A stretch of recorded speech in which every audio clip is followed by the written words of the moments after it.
Bonjour à tous, bienvenue en direct sur le plateau de Village Semences Semae au SIA 2022, l'édition des retrouvailles. Les semences, première graine d'une alimentation saine. Et oui, qu'on mange une salade, des haricots, quoi que ce soit qui soit de végétal, et ben ça commence le plus souvent par une petite graine. On va en parler avec trois invités sur ce plateau. Tout d'abord, peut-être un invité qui s'occupe plus du produit fini, j'ai envie de dire. Gaël Marquez, bonjour. Bonjour à vous. Vous êtes chef du restaurant La Diva des Prés à Paris, dans le 6e, si je ne dis pas de bêtises. C'est bien ça. Voilà, et puis vous êtes aussi chef Eurotoc. On va en parler. Après tout, dites-nous, qu'est-ce que c'est que ce club de chefs bizarres, les chefs Eurotoc? Ce sont des toqués européens? Exactement, on peut dire qu'on est des toqués européens. On est une association donc, qui valorise le savoir-faire, les bons produits, l'agriculture et les très bonnes semences en particularité. De chefs un peu partout en Europe. À vos côtés, Yves Le Morvan. Bonjour Yves. Bonjour Yves. Expert du think tank Agridé. Un think tank, c'est un endroit où des gens se réunissent, des femmes et des hommes réfléchissent aux questions, en l'occurrence avec Yves, les questions d'alimentation, d'agriculture. Et puis en face d'Yves, Patrick Mariotte, bonjour. Bonjour. Alors vous êtes au début du commencement, vous êtes directeur général de KWS France, vous faites de la sélection, de la multiplication de semences, du conditionnement, de la commercialisation, c'est ça? Tout à fait. Tout à fait. Donc vous êtes au début de la chaîne et en face, il y a le cuisinier qui travaille les produits. Voilà. Parfait, on va voir avec vous qu'est-ce qui est fait pour, là aussi, tendre vers toujours des produits de plus en plus de qualité. Gaël Marquez, une petite question déjà générale. Allez, c'est le salon 2022. Youpi, j'ai envie de dire, même si le contexte, bien sûr, est compliqué, on voit beaucoup de monde, on voit de la joie, on voit du plaisir de rencontrer à nouveau ceux qui font la cuisine. Vous-même, vous travaillez, vous avez un stand avec les chefs Eurotoc, donc ça fait plaisir de voir une édition comme celle-là quand même qui démarre. Je dirais enfin même. Voilà, on l'attendait depuis tellement longtemps, on a l'impression que ces 2 dernières années, il s'est passé 5 voire 10 ans d'attente. Pour avoir des retrouvailles publiques comme celle-ci aujourd'hui. Et on voit que c'est une grande victoire, puisqu'il y a énormément de monde aujourd'hui et c'est très très agréable de retourner à la rencontre des producteurs, du public et des collègues. Vous êtes une star, chefs. il y a des gens qui vous photographient de l'autre côté du décor. Oui, bonjour madame, vous avez raison. Après tout, photographier l'ensemble du stand et poster sur les réseaux, comme on dit. Gaël Marquez, travailler le végétal, c'est aussi intéressant, j'imagine. Il y a tous les produits protéines animales, bien sûr. Travailler le végétal dans la cuisine, c'est une source d'émerveillement. C'est pas nouveau, mais ça continue. Ça continue et on est aujourd'hui même dans une génération qui prône vraiment le végétal de plus en plus. Beaucoup de personnes sont maintenant aujourd'hui sensibilisées, que ce soit au végétal, au véganisme, peu importe, mais ça peut être une mode ou pas, mais c'est en tout cas un mode de vie et une alimentation pas nouvelle, mais qui se développe de plus en plus ces 5 dernières années. Et nous, en tant que chef, on est obligé de tirer vers cette alimentation. Et de toute façon, on le faisait déjà de base avec des légumes, fruits et légumes de bonne qualité. Et aujourd'hui, on est obligé de développer et se tourner même vers d'autres légumes qui étaient un petit peu oubliés, comme on peut dire, même un peu perdus. Et c'est quelque chose qui nous redonne, nous, une sensibilisation à cela et une imagination pour retravailler des produits qu'on ne travaillait plus il y a encore 10 ans. Au-delà du c'est bon pour la santé, patati patata, j'ai envie de dire, pour raccourcir, manger des fruits, des légumes, c'est simplement bon dans la cuisine. Simplement.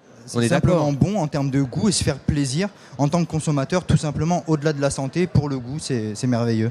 À vos côtés, Yves Le Morvan, donc expert au think tank Agridé. Vous analysez un petit peu, vous scannez la société pour voir comment elle se comporte. Est-ce qu'il y a une végétalisation un peu de l'assiette? Je ne pense pas qu'il faille être militant de quoi que ce soit, c'est pas ça, mais est-ce qu'on redécouvre peut-être, comme disait Gaël, cette verdure dans l'assiette, ce plaisir de manger ces légumes? Oui, on peut appeler ça une trajectoire. C'est-à-dire que la végétalisation de l'assiette, c'est le souhait de se remettre au contact avec la nature, globalement. Ça doit être aussi une réflexion liée à sa propre santé, bon pour soi, bon pour la planète. Donc on est dans cette évolution-là. Alors, ça devient presque naturel quelque part, c'est ça? Oui, alors la question, c'est de savoir de quoi on parle précisément, parce que la végétalisation de l'assiette, ça peut être d'abord tout simplement de manger un petit peu moins de viande déjà, en volume, tout simplement. Ça peut être, et là on devrait pouvoir en parler, de consommer un peu plus de produits bruts qu'on cuisine. Et puis ça peut être des produits plus industriels. C'est tout ça la végétalisation de l'assiette.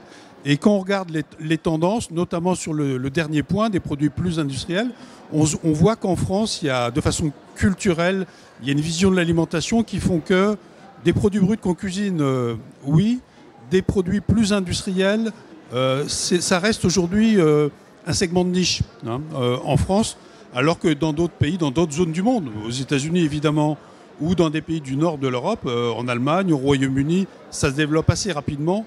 D'abord en substitut de produits laitiers et ensuite pour les substituts de produits de viande.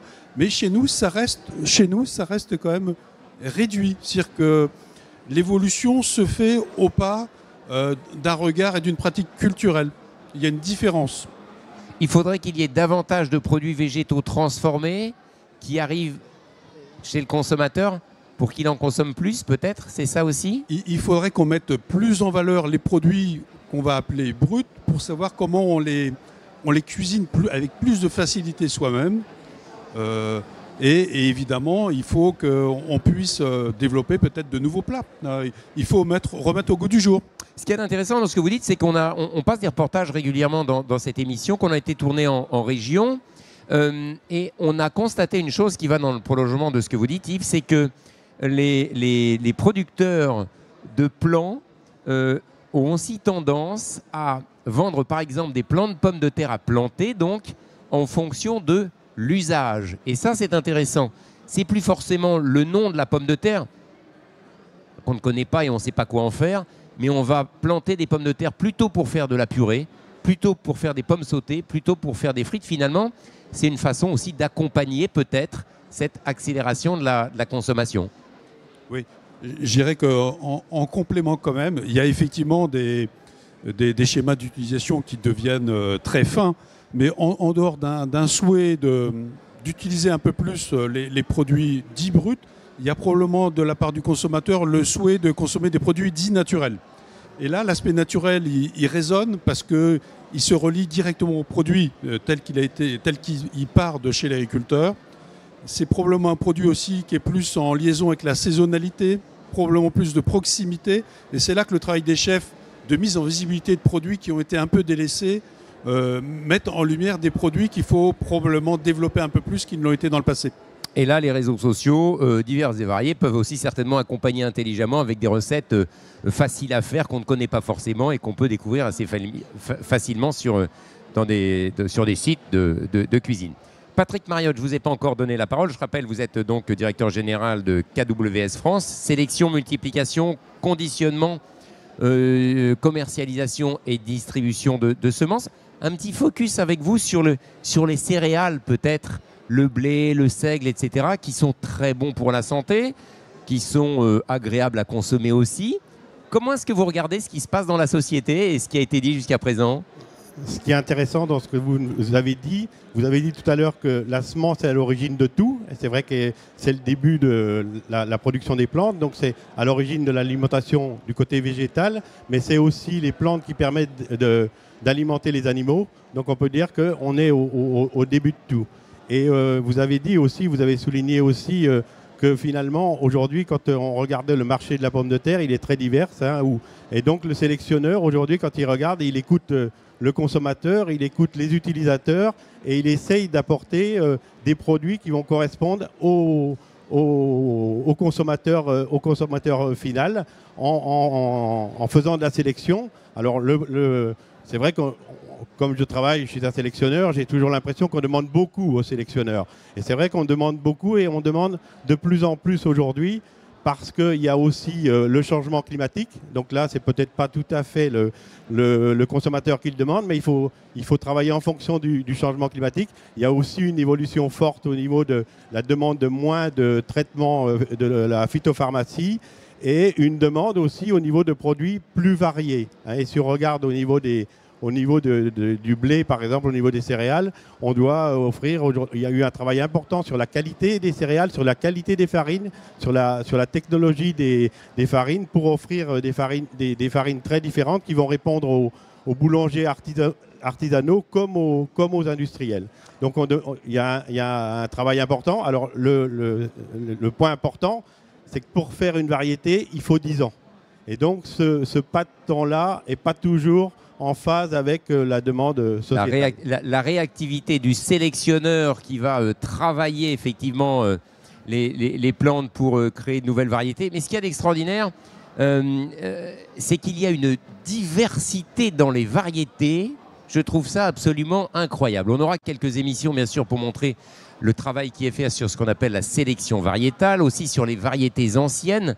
Il y a, chef, je ne sais pas si vous le savez, mais des dizaines et des dizaines, je parle sous votre contrôle, hein, de variétés de tomates, de carottes, de salades. Mais quand je dis des dizaines et des dizaines, je plaisante, ce sont plutôt des centaines. En France, on a comme ça de ces produits à découvrir, à redécouvrir, et qui participent aussi de cette richesse. Vous le saviez qu'il y avait comme ça une telle variété de légumes notamment. Ça ouvre un champ des possibles formidable.